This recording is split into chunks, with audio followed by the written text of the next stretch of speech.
Hello and नमस्कार, आप सभी का हार्दिक स्वागत है लव इनफाइनाइट चैनल पर। और ट्विन फ्लेम जर्नी में आप हैं। एक इंटेंस कनेक्शन आपने ज़रूर फील किया होगा, किया है कि नहीं? थोड़ा धीरे बोलती हूँ। क्यों? क्योंकि बहुत लोग ये कहते हैं, मेरी पुरानी वीडियो पे भी जाके कमेंट आ रहा है कि मैडम आप इतना फास्ट बोलते हैं ना कि क्या बताएं, मतलब कि लिमिट ही क्रॉस हो गई है। नहीं, ऐसा तो नहीं है, लेकिन चलिए मैं ट्राई करती हूँ कि थोड़ा धीरे बोला जाए। तो मैं बात यहाँ पर ये कर रही हूँ कि आप ट्विन फ्लेम जर्नी में हैं और सेपरेशन टाइम पीरियड में आने के बाद ही आपको लगता है कि हाँ, ये जर्नी है। और कई तरह के एक्सपीरियंसेस आपको पहले ही हो चुके होते हैं, चाहे आप सिंगल हैं, चाहे मैरिड हैं, अनमैरिड, जो भी सिचुएशन है उसमें आपको पता चलता होगा कि ये ट्विन फ्लेम जर्नी है। एक आध लोगों के सवाल भी लूंगी जिसमें कि आप लोग कंफ्यूज होते हैं और बहुत ही बड़ा इनोसेंट सा सवाल भी मुझसे करते हैं, वो ज़रूर लूंगी।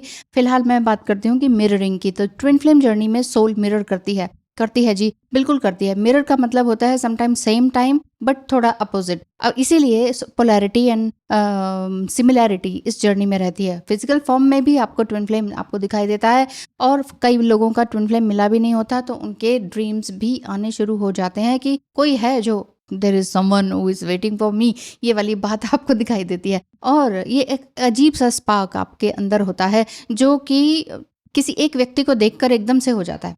तो जो आपकी स्टार्टिंग में यर्निंग और अर्निंग चल रही होती है, उसी दौरान आपको ट्विन फ्लेम मिलते हैं। अर्निंग मतलब जो भी आप अपना इनर सेल्फ से कमा रहे होते हैं, जो भी आपका स्पिरिचुअल जर्नी होती है, वो पर्टिकुलर एक टाइम पर होती है। ज़रूरी नहीं है कि भाई जब से आप पैदा हुए हो तब से तो ट्विन फ्लेम जर्नी में हो, लेकिन अवेकनिंग वाली बात होती है ना, वो एक एग्जैक्ट टाइम पर होती है, एक डिवाइन टाइम पर होती है। और एक राहु महादशा वगैरह भी उसमें काउंट होती है। इसलिए मैं पूछती हूँ कंफर्मेशन के लिए कि क्या आपका फर्स्ट आई कांटेक्ट कौन से मंथ में हुआ था, कौन से ईयर में हुआ था, तो ये बताइएगा। तो देखिए, फिजिकल एनवायरनमेंट और इमोशनल एनवायरनमेंट और स्पिरिचुअल जो जर्नी होती है, जो साइंस होते हैं, वो तो मैंने कल बताए हैं कि इस तरह के साइंस रहते हैं जिसमें कि ट्विन फ्लेम से मिलना भी होता है और रीयूनियन होना, इसके लिए भी बहुत सारे साइंस, ढेरों साइंस होते हैं रीयूनियन के। तो रीयूनियन जैसा वर्ड जो होता है, कई लोग रीयूनियन को ये सोचते हैं कि चलो एक के सेक्सुअल कनेक्शन हो जाएगा या शादी हो जाएगी। इसके अलावा भी रीयूनियन बहुत ही वृहद रूप में है, जिसे समझना और समझाना थोड़ा सा मुश्किल हो जाता है, क्योंकि इतने टाइम से तो मैं समझा ही रही हूँ कि व्हाट इज रीयूनियन, है ना। लेकिन फिर भी बहुत लोग कंफ्यूज होते हैं, तो कंफ्यूज मत होइएगा। एक्चुअली ये जो जर्नी है आपको अपने एक सही पर्टिकुलर रास्ते पे चलने के लिए, लेकर आने के लिए दी गई है कि आप ट्विन फ्लेम जर्नी में हैं, आपका पार्टनर भी ट्विन फ्लेम जर्नी में है, दोनों ने अब एक दूसरे को देख लिया, देजावू हो गया, व्हाटएवर हो गया ठीक है। अब आपने करना क्या है? अब आपने अपने आप को सुधारना है। हम किसी को नहीं सुधार सकते, हम डीएम को नहीं सुधार सकते, उनके कार्मिक को नहीं सुधार सकते, उनके पेरेंट्स को नहीं सुधार सकते, किसी को नहीं सुधार सकते। हम सिर्फ अपने पर्सपेक्टिव को चेंज कर सकते हैं। वो किस तरह से? सिर्फ और सिर्फ इनर वर्क कर।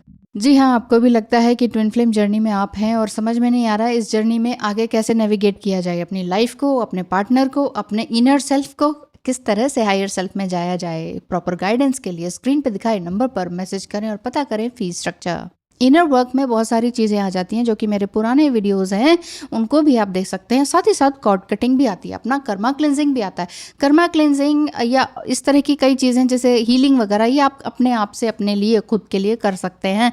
कई लोग कराते हैं, करवाने जाते हैं, होता कुछ है नहीं, बस वो एक फीलिंग आ जाती है कि अच्छा जी करवाया है। मेन चीज खुद से होती है। बाकी जो कुंडली के दोष होते हैं, जो कि प्रॉपर पूजा विधि से होता है, वो किसी से करवाया जा सकता है। अगर आप डेली पूजन हवन नहीं करते हैं तो आपको पता ही नहीं है कहाँ पहला प्रोसीजर क्या है, फर्स्ट प्रोसीजर ही क्या है, मतलब फर्स्ट स्टेप क्या है, तो नहीं पता है, तो इसलिए वो करवाया जाता है और वो प्रॉपर तरीके से ही होना चाहिए, तभी वो लगता है।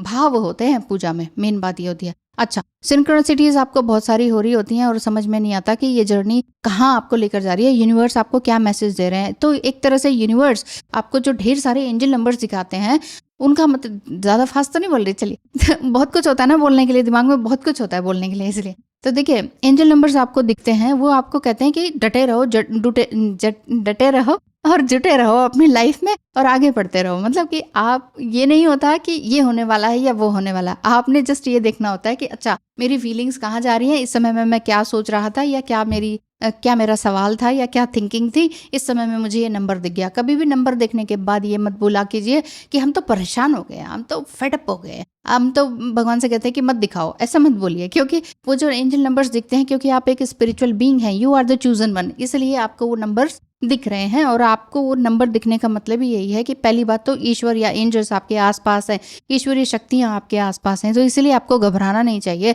बस आपने अपने ड्रीम्स पर फॉलो करना चाहिए, आपके जो ड्रीम्स आते हैं, क्योंकि ड्रीम्स जो है 4D यानी कि फोर्थ डायमेंशन का बात होती है।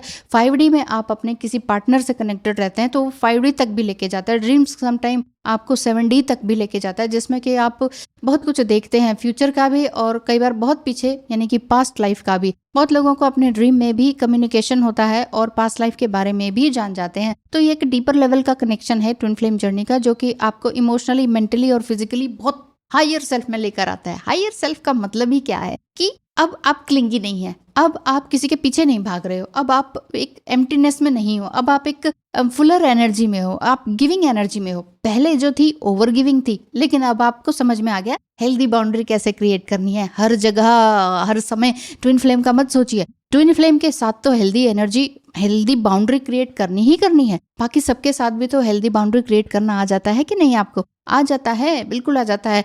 कार्मिक लोग भी चेंज होते हैं आपके एक बहुत अच्छे रवैये से। बहुत लोगों के कार्मिक चेंज हो जाते हैं, एक अच्छे सोलमेट में भी बदल जाते हैं, चाहे वो कार्मिक स्पाउस ही हो या फिर अपना घर के ही कोई हो।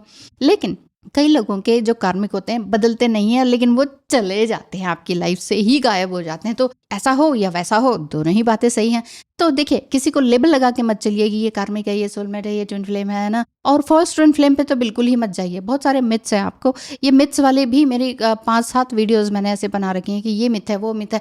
क्योंकि बहुत लोग बहुत कुछ फैला देते हैं, जिससे कि ये रहे कि लोग मेरे पास आ जाएं और पूछते रहें सवाल और टाइम पास होता रहे, अपना जेब भरता रहे। इस तरह का लोग करते हैं, तो इस चीज़ में ज़्यादा मत ध्यान दीजिए। बहुत लोग मल्टीपल ट्विन फ्लेम के बारे में भी बोल चुके हैं, उस पर भी मैं वीडियो 2-3 बार बना चुकी हूँ। हर साल में एक बार तो बना ही लेती हूँ।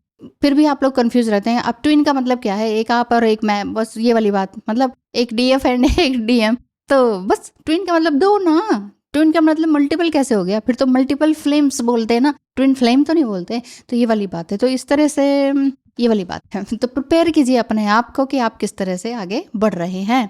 चलिए, साथ में राधिका जी का भी सवाल ले लेते हैं। उन्होंने पूछा था कि मैम अब वो हमसे अलग नहीं हो पा रहे और हम भी उनसे अलग नहीं हो पा रहे। नंबर्स, पैटर्न, सब कुछ वो हो रहा है, बातें भी हो रही हैं, बात होते होते आर्गुमेंट में पहुंच जाती है, आर्गुमेंट होते होते लड़ाई झगड़ा या सेपरेशन में पहुंच जाता है, और फिर सेपरेशन या लड़ाई झगड़ा सा हो जाता है तो हम ही माफ़ी मांग लेते हैं झुक के कि माफ़ कर दीजिए।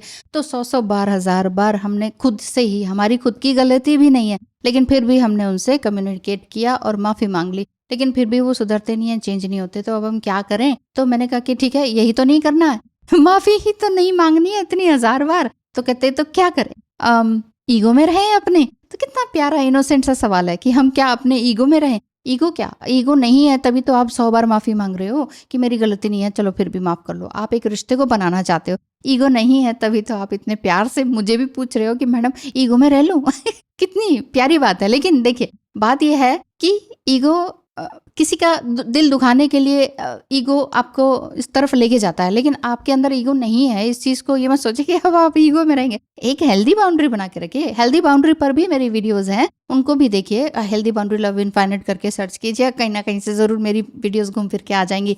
तो मैं ये बता रही हूँ कि एक हेल्दी बाउंड्री मतलब ना तो आप मेरी बाउंड्री को क्रॉस करो, ना मैं आपकी बाउंड्री को क्रॉस करूं। ठीक है, एक लाइन खींच, लक्ष्मण रेखा खींच लीजिए कि हाँ भाई इतना है, इससे आगे ना आप मुझे तंग करेंगे, उससे आगे ना मैं तुमको तंग करूंगी। ये वाली बात तो एक हेल्दी वे में बात भी हो जाए, बार बार बात ब्लॉक पर, अनब्लॉक पर और गुस्से पर ना खत्म हो। एक हेल्दी वे में, एक मेच्योर वे में अगर बात बार बार ब्लॉक पर चली जाती है या सेपरेशन आ जाता है, इट मीन्स आपने भी अभी एक हेल्दी एनर्जी में प्रवेश नहीं किया है। आप भी बार बार थोड़ा सा क्लिंगी हो। अरे मैं तो माफी मांग रही हूँ, बना लो ना रिश्ते को बनाए रखो ना, प्लीज बात कर लो ना। तो इंसान थक जाता है, बोर हो जाता है, क्या मेरे पीछे पड़ी हुई है। आदमी का तो रवैया भी ऐसा ही होता है, ह्यूमन बिहेवियर ही ऐसा। सो प्रिपेयर करें अपने आप को अपनी इस ट्विन फ्लेम जर्नी के लिए, और मेंटली इमोशनली अपने आप को स्ट्रांग करते जाएं।